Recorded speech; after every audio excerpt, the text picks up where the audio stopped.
अनेक कार्यक्रम होते, तरी सुद्धा त्यांनी वेळात वेळ काढून आपल्या पारनेर शहरासाठी वेळ दिला। त्याबद्दल एकदा जोरदार टाळ्यांनी आपण अजितदादांचे आभार मानू। बोलण्यासारखं भरपूर काय आहे, पण एवढ्या लवकर हे बोलून उपयोग नाही।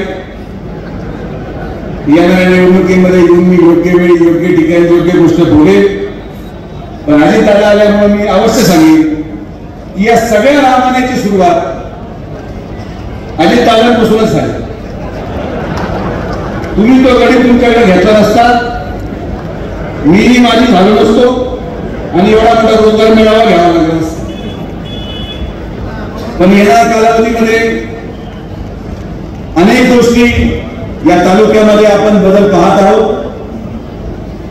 दाते सरांच्या माध्यमातून, महायुतीच्या माध्यमातून एकजुटी ठेवून आपण या तालुक्याच्या विकासासाठी काम करत आहोत। येणाऱ्या कालावधीमध्ये परत एकदा स्थानिक स्वराज्य संस्था असतील, नगर परिषदा असतील, मी आपल्याला विश्वास व्यक्त करतो की या तालुक्यामध्ये प्रत्येक जागेवर महायुतीचा झेंडा फडकल्याशिवाय राहणार नाही, एवढी ताकद या तालुक्याच्या सर्वसामान्य जनतेमध्ये आहे।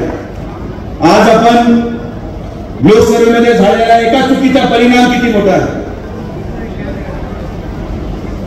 या लोकसभेच्या निवडणुकीनंतर या तालुक्याच्या जनतेला काय मिळालं याचा विचार या तालुक्याच्या शेतकऱ्यांनी केला पाहिजे, याचा विचार या तालुक्याच्या जनतेने केला पाहिजे। आणि म्हणून माझ्या अजितदादांकडे मनापासून मागणी आहे की आमच्या तालुक्यामध्ये आणि अहिल्यानगरमध्ये सिस्पे नावाचा एक मोठा घोटाळा झाला।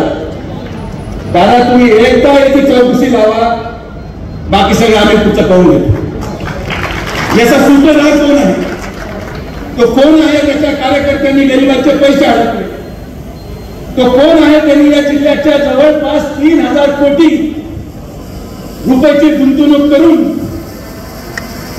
गोरगरीब जनतेच्या भावनेशी खेळ केला। अनेक गोष्टी या तालुक्यामध्ये या मधल्या कालावधीमध्ये बंद झाल्या, काही चांगल्या गोष्टी बंद झाल्या, काही वाईट गोष्टी बंद झाल्या। दहशत बंद झाली, वाळू तस्करी बंद झाली, मटके बंद झाले आणि वाईट या गोष्टीचं वाटतं की मोठ्या देवीचं दर्शन पण बंद झालं। कोणीतरी पुढाकार घ्यावा। दाते सर तुम्ही तरी मोठा न्या, आमच्या भगिनी फसल्या, लोकांना वाटलं आयुष्यभर मोठ्याला जायला मिळेल, पण शिष्य झाला आणि मोठा बंद झालं। याचं गुण कुठं आहे हे सांगायला जनतेला वेळ लागणार नाही।